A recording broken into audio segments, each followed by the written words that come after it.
Hello viewers, আশা করি ভালো আছো। প্রতিবারে না আপনার সামনে নতুন আরেকটি ভিডিও নিয়ে চলে আসলাম। আজ আলোচনা করব আপনার এসএসসি 2024 যা বোর্ড সেমিস্টার করছিলেন আপনাদের কিন্তু আজকে রেজাল্টটা প্রকাশিত হয়েছে। যে প্রত্যেকটা বোর্ডে কিন্তু হয়তো আপনারা সবাই রেজাল্টটা দেখছেন এবং কিন্তু আমরাও দেখছি যে অনেক রেজাল্ট কিন্তু এবার চেঞ্জ হয়েছে। এখন আজকে আলোচনা করব যে যাদের রেজাল্ট কোনো পরিবর্তন হয়েছে না তারা আসলে কী করবে এবং তাদের কী করণীয়, এবং যাদের রেজাল্টটা পরিবর্তন হয়েছে এখন তাদের কী করণীয় আজকে এই ভিডিওতে আলোচনা করবো। তার জন্য ভিডিওটি সম্পূর্ণ দেখুন, কোনো স্কিপ করবেন না। তার আগে বলেন, আপনি যদি এই চ্যানেল নতুন হয়ে থাকেন তারা আপনার সাথে রিকোয়েস্ট থাকবে যে এই ধরনের নিত্য নতুন নলেজ এডুকেশন আপডেট সবার আগে পাওয়ার জন্য অবশ্যই চ্যানেলটি সাবস্ক্রাইব করে পাশে থাকবেন, কারণ আপনার লাইক আমাকে সাবস্ক্রাইবের কারণে কিন্তু আমাদের নতুন আরেকটা ভিডিও তৈরি করার অনুপ্রেরণা সৃষ্টি করে।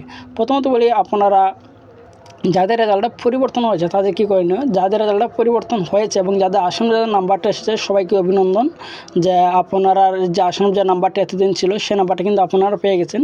যে এবার যেগুলো বোর্ডে এবার যেগুলো মনে করুন বোর্ড সায়েন্সের রেজাল্টটা প্রকাশ করেছে সেই রেজাল্টটা আমরা দেখছি যে অনেক রেজাল্ট কিন্তু চেঞ্জ হয়েছে। এখন যাদের চেঞ্জ হয়েছে তারা শুধু যা অনার্সে ভর্তির আবেদন যে শুরু হবে সেই আবেদনের জন্য অবশ্যই অপেক্ষা করেন। আবেদন শুরু হয়ে কিন্তু আপনারা সেটিতে ভর্তি হতে পারবেন, ঠিক আছে। যারা অনার্সে ভর্তি হবেন, জাতীয় বিশ্ববিদ্যালয় অথবা যে কোনো পাবলিক বিশ্ববিদ্যালয় যারা ভর্তি দেবেন ভর্তি পরীক্ষা, সেই ভর্তি পরীক্ষার জন্য আপনারা প্রস্তুতি নেবেন, ঠিক আছে। এখন বলি যাদের রেজাল্টটা পরিবর্তন হয়েছে না তারা কী করবেন আসলে, ঠিক আছে।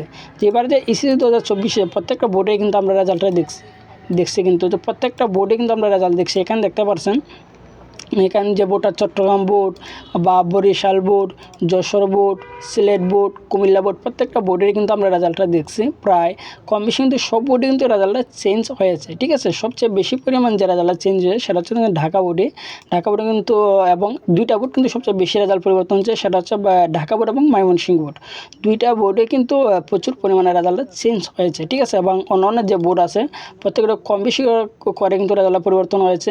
এখানে এমএনএস থেকে এসেছে বা এফ থেকেও কিন্তু বি এসেছে, এফ থেকে ডি এসেছে, অনেকের কিন্তু এইভাবে কিন্তু রেজাল্টটা চেঞ্জ হয়েছে, ঠিক আছে। এখন বলি যে যাদের রেজাল্টটা চেঞ্জ হয়েছে না এখন তাদের কী করণীয়, খুব গুরুত্বপূর্ণ যে যাদের রেজাল্টটা চেঞ্জ হয়েছে না তাদের এখন কী করবেন। প্রথমত বলি যে অনেকেই কিন্তু বা এই নেকে ফেরা খেতেছে যে ভাই আমি তো চ্যালেঞ্জ করছিলাম, আমার তো রেজাল্টটা চেঞ্জ মানে হয় নাই। অনেকে কিন্তু এই দিনকে ফেরা খেতেছে, যে মনে করেন যে তারা কিন্তু এবারে বোর্ড থেকে কিন্তু বলে দিয়েছিল যে আপনাদের খাতা কিন্তু তারা সর্বোচ্চ যাচাই বাছাই করে কিন্তু রেজাল্টটা তারা তৈরি করছে, ঠিক আছে। তারা আপনাদের খাতা সর্বোচ্চ যাচাই করে কিন্তু রেজাল্টটা তারা দিয়েছে। এর মধ্যে যাদের যা সময় নাম্বারটা অনেকেই কিন্তু সেই নাম্বারটা কিন্তু তারা পেয়েছে, ঠিক আছে। এখন আপনাদের এখন কী করণীয়। প্রতি বছর যখন বোর্ড চ্যালেঞ্জের রেজাল্ট প্রকাশিত হয় এরপর কিন্তু এই ধরনের অনেকে প্রশ্ন থাকে যে ভাই যে কোনো শিক্ষার্থী রেজাল্ট পরিবর্তন হয়েছে না এখন তাদের কী করতে হবে, ঠিক আছে। যে অনেকে আছে যে একটা সিস্টেম আছে যে আপনার এসএসসি 2024 ক্ষেত্রে কিন্তু যে তারা আপনাদের যে বোর্ড চ্যালেঞ্জে যখন আবেদনটা করছিলেন তখন কিন্তু তারা একটা আপডেট প্রকাশিত করছে বোর্ড থেকে, যে আপনাদের কোনো রেজাল্ট নিয়ে যদি কোনো সমস্যা হয় তারা কিন্তু আপনারা সরাসরি বোর্ডের কাছে অভিযোগটা করতে পারবেন, ঠিক আছে। এটা হচ্ছে একটা উপায়।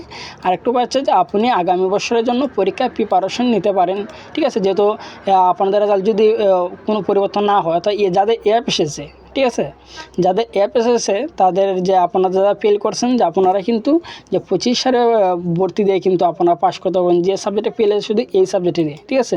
এটা হচ্ছে আপনাদের একটা উপায়। আরেকটা উপায় হচ্ছে যে আপনি হয়তো সরাসরি বোর্ডে অভিযোগ করতে পারেন যে আমার কেন ফেল এসেছে, আমার কনফিডেন্স আছে যে আমি পাস করব, ঠিক আছে। যাদের এই ধরনের কনফিডেন্স আছে তারা শুধু বোর্ডে গিয়ে শুধু এই অভিযোগটা করতে পারবেন।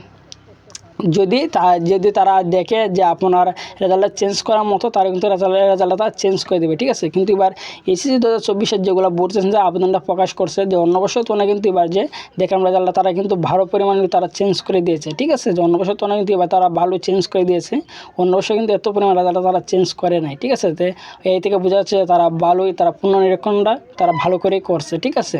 এমনি কিন্তু অনেকে প্রশ্ন থাকতে পারে, কারণ প্রশ্ন তো অবশ্যই থাকবে, যাদের রেজাল্টটা চেঞ্জ হয় না অনেকে কিন্তু এই ধরনের প্রশ্ন থাকবে।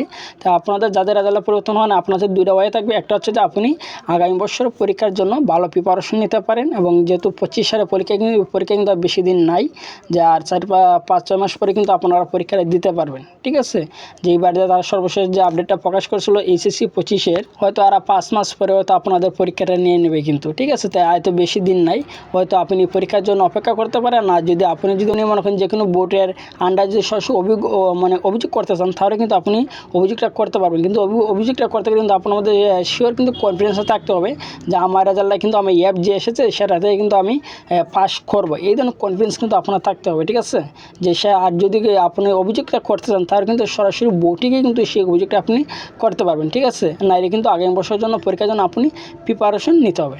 আজকে এই ছিল আলোচনা। তারপর যদি না পেয়ে থাকেন অবশ্যই কমেন্ট করে জানাবেন। আর যদি ভিডিওটি ভালো লাগে তাহলে অবশ্যই লাইক দেবেন। আর আপনি যদি এই চ্যানেল নতুন হয়ে থাকেন তার আপনার সাথে রিকোয়েস্ট থাকবে যে এই ধরনের নিত্য নতুন অল এডুকেশন আপডেট সবার আগে পাওয়ার জন্য অবশ্যই চ্যানেলটি সাবস্ক্রাইব করে পাশে থাকুন। ধন্যবাদ, দেখা হবে অন্য কোনো ভিডিওতে।